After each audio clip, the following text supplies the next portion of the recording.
Chapter 10 Halloween Malfoy couldn't believe his eyes when he saw that Harry and Ron were still at Hogwarts the next day, looking tired but perfectly cheerful. Indeed, by next morning, Harry and Ron thought that meeting the three-headed dog had been an excellent adventure, and they were quite keen to have another one. In the meantime, Harry filled Ron in about the package that seemed to have been moved from Gringotts to Hogwarts, and they spent a lot of time wondering what could possibly need such heavy protection. "It's either really valuable or really dangerous," said Ron. "Or both," said Harry. But as all they knew for sure was that the mysterious object was that it was about 2 inches long, they didn't have much chance of guessing what it was without further clues.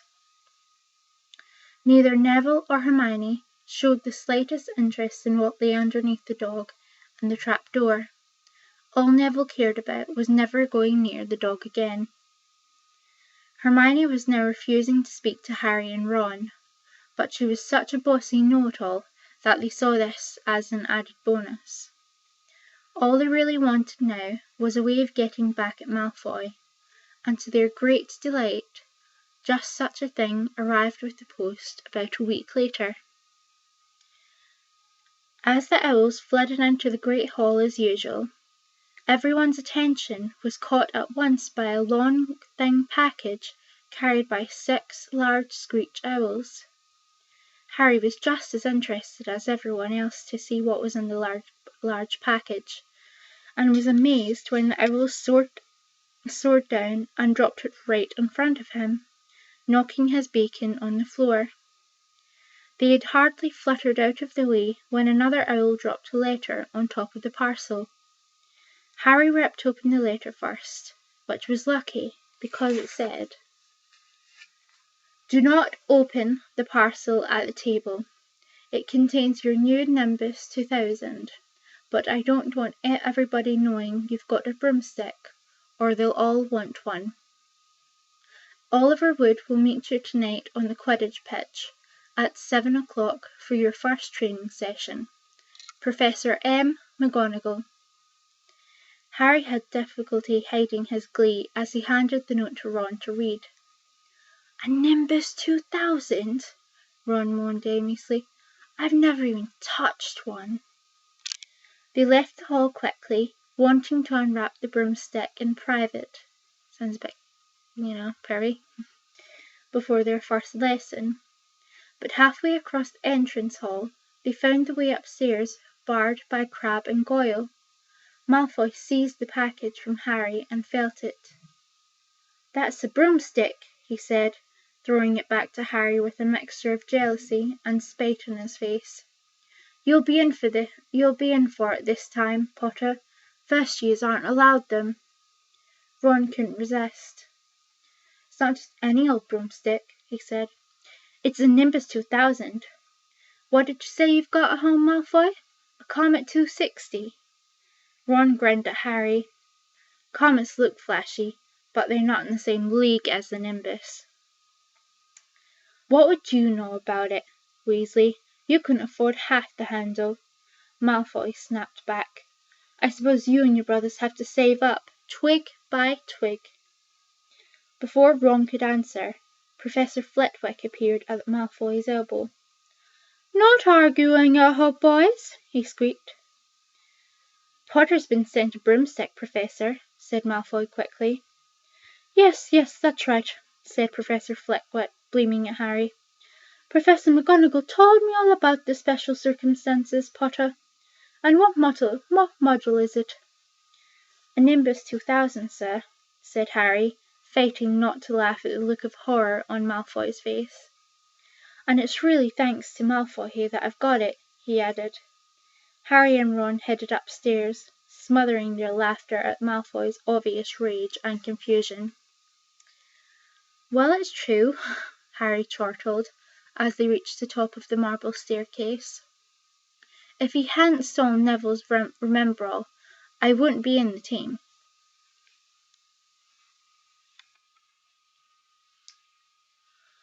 So I suppose you think that's a reward for breaking the rules? Came an angry voice from just behind them. Hermione was stomping up the stairs looking disapprovingly at the package in Harry's hand. I thought you weren't speaking to us, said Harry. Yeah, don't stop now, said Ron. It's doing us so much good. Hermione marched away with her nose in the air. Harry had a lot of trouble keeping his mind on his lessons that day. It kept wandering up to the dormitory, where his new broomstick was lying under his bed, or straying off to the Quidditch pitch where he'd be learning to play that night. He bolted his dinner that evening without noticing what he was eating, and then rushed upstairs with Ron to unwrap the Nimbus 2000 at last. Wow, Ron sighed, as the broomstick rolled onto Harry's bedspread. Even Harry, who knew nothing about the different brooms, thought it looked wonderful. Sleek and shiny, with a mahogany handle, it had a long tail of neat, straight twigs, and Nimbus 2000 written in gold near the top.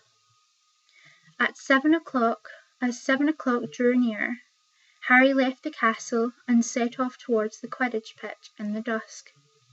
He'd never been inside the stadium before. Hundreds of seats were raised in stands around the pitch, so that the spectators were high enough to see what was going on. At either end of the pitch, there were 3 golden poles with hoops on the end of it. They reminded Harry of the little plastic sticks Muggle children blew bubbles through, except that they were 50 feet high.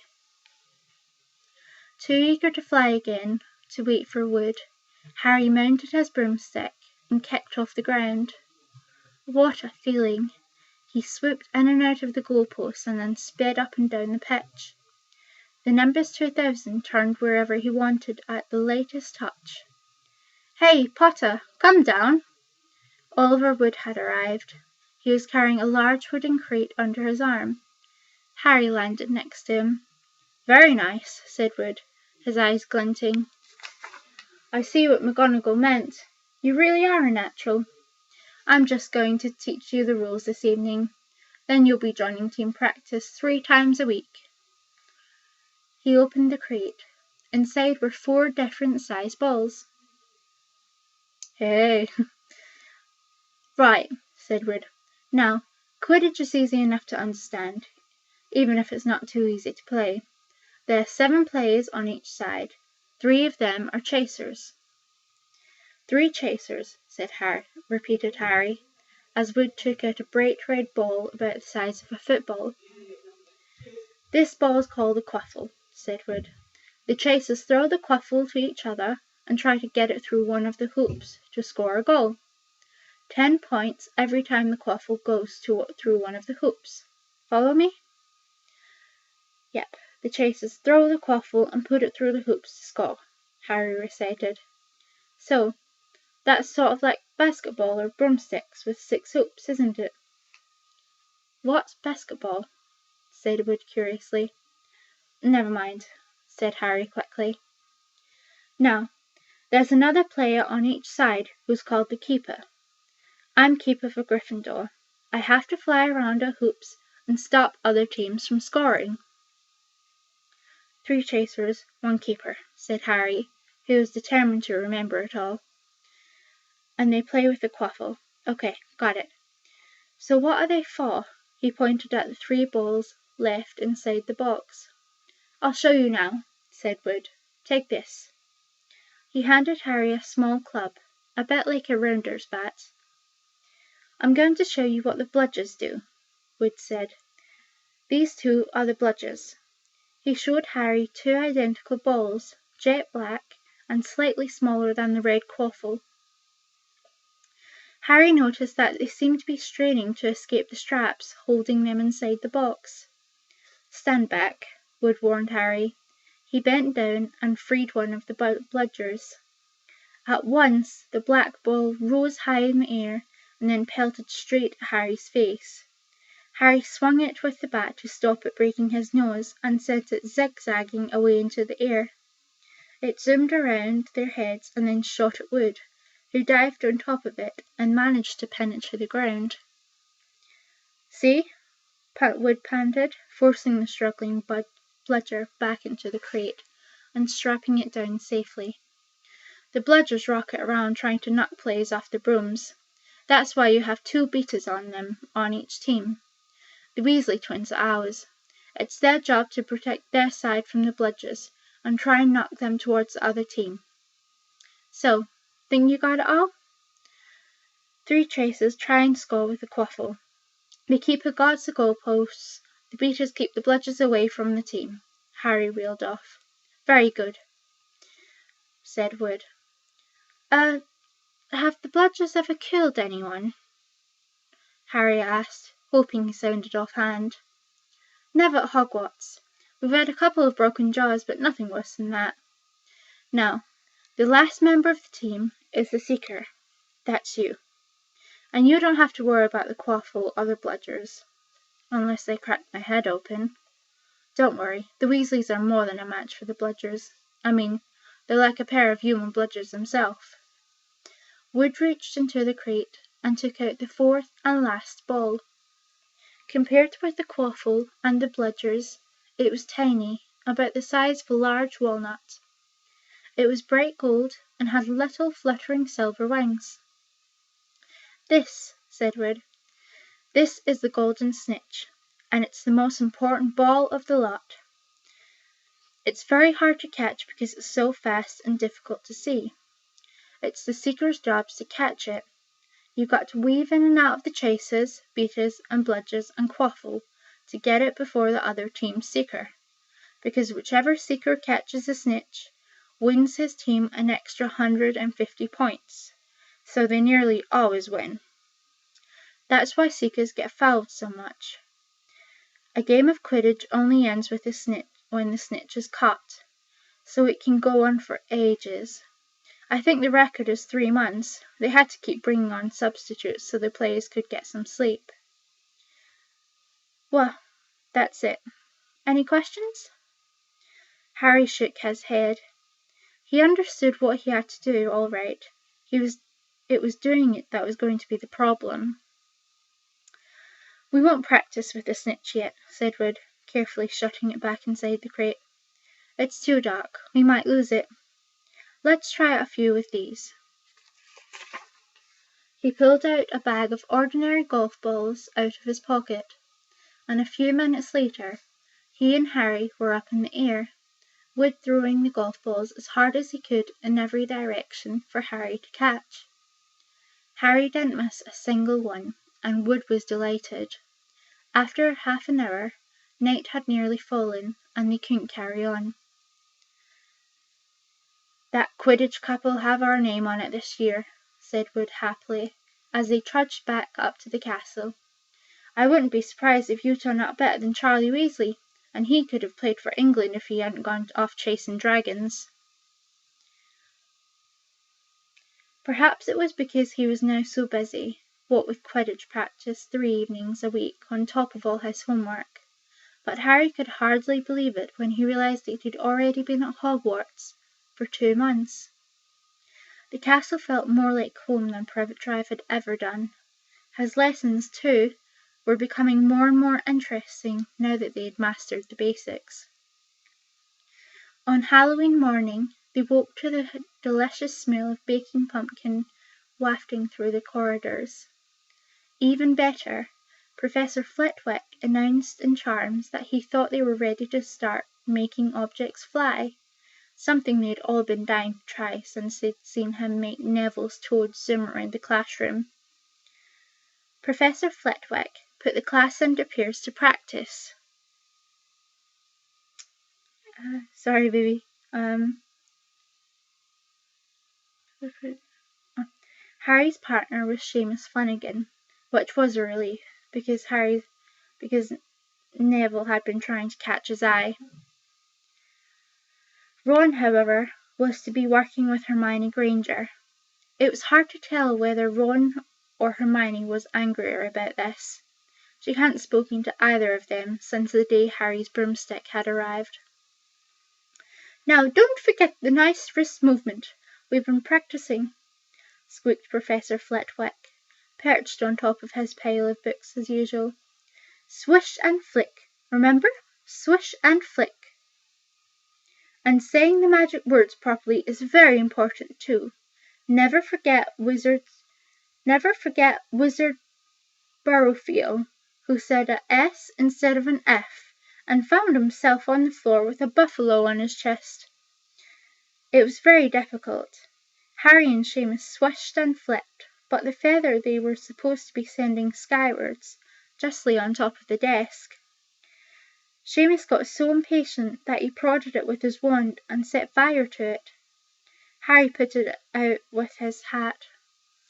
Ron, at the next table, wasn't having much more luck. Wingardium Leviosa, he shouted, waving his long arms like a windmill. You're saying it wrong. Harry heard Hermione snap. It's Wingardium Leviosa. Make the gar nice and long. You do it, then, if you're so clever, Ron snarled. Hermione rolled up the sleeves of her gown, flicked her wand, and said, Wingardium Leviosa. The feather rose off the desk and hovered about 4 feet above their heads. Oh, well done, cried Professor Flitwick, clapping. Everyone, see here, Miss Granger's done it. Ron was in a very bad temper by the end of the class. It's no wonder no one can stand her, he said to Harry as they pushed their way into a crowded corridor. She's a nightmare, honestly. Someone knocked into Harry as they hurried past them. It was Hermione. Harry caught a glimpse of her face, and he was startled to see that she was in tears. I think she heard you. So? Said Ron, but he looked a bit uncomfortable. She must have noticed she's got no friends. Hermione didn't turn up for the next class, and wasn't seen all afternoon. On their way down to the Great Hall for the Halloween feast, Harry and Ron overheard Parvati Patil telling her friend Lavender that Hermione was crying in the girls' toilets and wanted to be left alone. Ron looked still more awkward at this, but a moment later they had entered the Great Hall, where the Halloween decorations put Hermione out of their mind. 1,000 live bats fluttered from the walls and ceiling, while 1,000 more swept over the tables in low black clouds, making the candles in the pumpkins stutter. The feast appeared suddenly on golden plates, as it had at the start of the term banquet. Harry was just helping himself to a jacket potato when Professor Quirrell came sprinting into the hall, his turban askew and terror in his face. Everyone stared as he reached Professor Dumbledore's chair, slumped against the table, and gasped, Troll! In the dungeons! I thought you ought to know. He then sank to the floor in a dead faint. There was an uproar. It took several purple firecrackers exploding from the end of Professor Dumbledore's wand to bring silence. Prefects, he rumbled, lead your houses back to the dormitories immediately. Percy was in his element. Follow me. Stick together, first years. No need to fear the troll if you follow my orders. Stay close behind me now. Make way. First years coming through. Excuse me, I am a prefect. How could a troll get in? Harry asked as they climbed the stairs. Don't ask me. They're supposed to be really stupid, said Ron. Maybe Peeves let it in for a Halloween joke. They passed different groups of people hurrying in different directions. As they jostled their way through a crowd of confused Hufflepuffs, Harry suddenly grabbed Ron's arm. I've just thought. Hermione. What about her? She doesn't know about the troll. Ron bit his lip. Oh, all right, he snapped, but Percy better not see us. Ducking down, they joined the Hufflepuffs going the other way, slipped down a deserted side corridor, and hurried off towards the girls' toilets. They had just turned the corner when they had heard quick footsteps behind them. "Percy!" hissed Ron, pulling Harry behind a large stone griffin. Peering around, however, they saw not Percy, but Snape. He crossed the corridor and disappeared from view. "What's he doing?" Harry whispered. "Why isn't he down in the dungeons with the rest of the teachers?" "Search me." Quietly as possible, they crept along the next corridor after Snape's fading footsteps. "He's heading for the first floor," Harry said, but Ron held up his hand. "Can you smell something?" Harry sniffed, and a foul stench reached his nostrils. A mixture of old socks and a kind of public toilet no one seems to clean. As they heard it, a low grunting and shuffling footfalls of gigantic feet. Ron pointed. At the end of the passage, to the left, something huge was moving towards them. They shrank into the shadows and watched as it emerged in a patch of moonlight. It was a horrible sight. 12 feet tall, its skin a dull granite color, its grey lumpy body like a boulder with a small head. Sorry, I'm gonna do that again, okay? I'll try better for you, baby. Love you. Mwah. Anyway, it was a horrible sight. 12 feet tall, its skin was a dull granite grey, its great lumpy body like a boulder, with its small bald head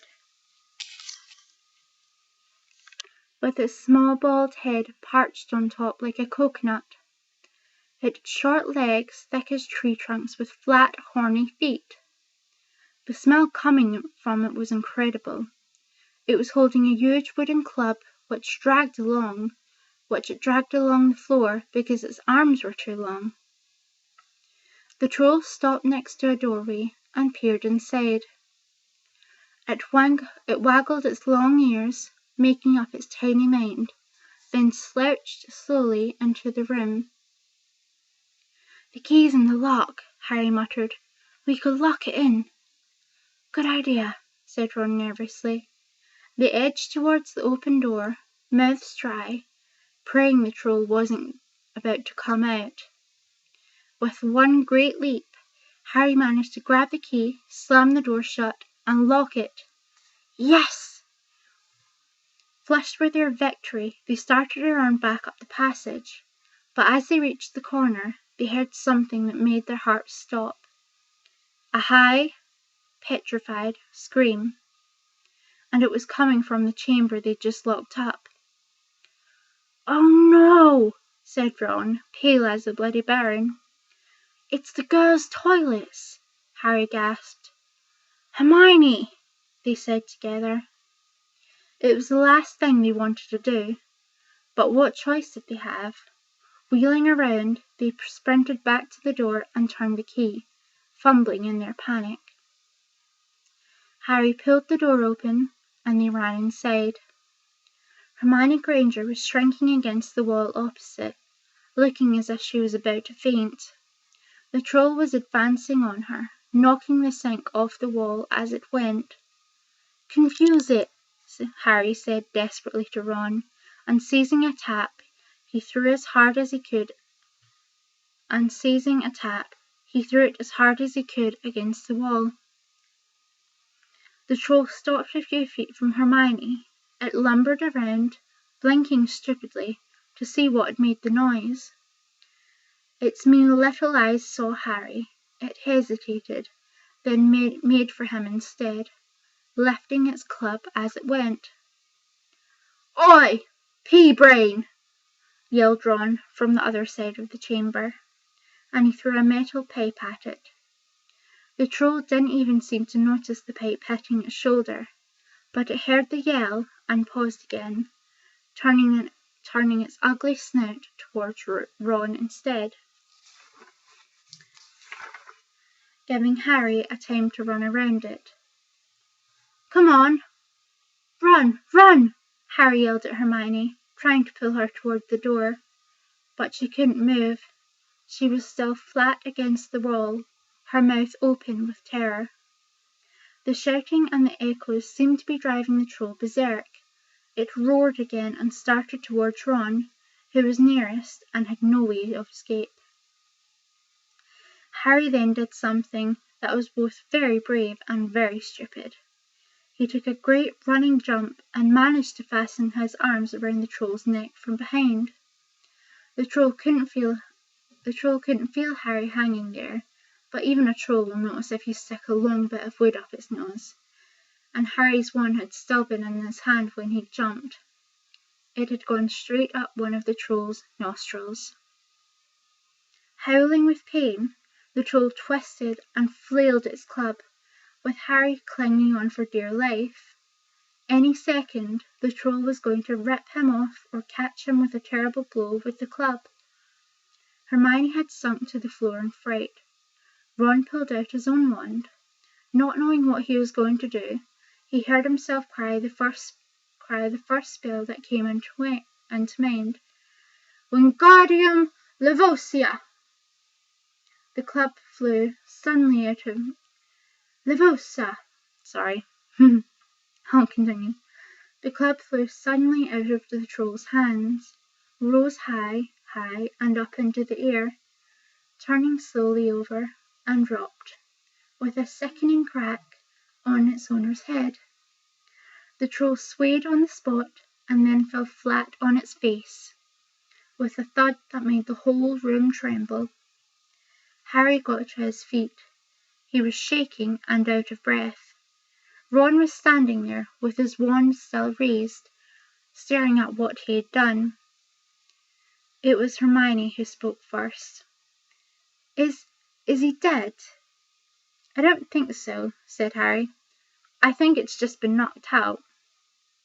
He bent down and pulled his wand out of the troll's nose. It was covered in what looked like lumpy grey glue. Ugh! Troll bogies! He wiped it on its troll trousers. A sudden slamming and loud footsteps made the three of them look up. They hadn't realised what a racket they had been making, but of course, someone downstairs must have heard the crashes and the troll's roars. A moment later, Professor McGonagall had come bursting into the room, closely followed by Snape, with Quirrell bringing up the rear. Quirrell took one look at the troll, let out a faint whimper, and sat quickly down on a toilet, clutching his heart. Snape bent over the troll. Professor McGonagall was looking at Ron and Harry. Harry had never seen her look so angry. Her lips went white. Hopes of winning 50 points for Gryffindor faded quickly from Harry's mind. What on earth are you thinking of? Said Professor McGonagall, with cold fury in her voice. Harry looked at Ron, who was still standing with his wand in the air. You're lucky you weren't killed. Why aren't you in your dormitory? Snape gave Harry a swift, piercing look. Harry looked at the floor. He wished Ron would put down his wand. Then a small voice came out of the shadows. Please, Professor McGonagall, they were looking for me. Miss Granger?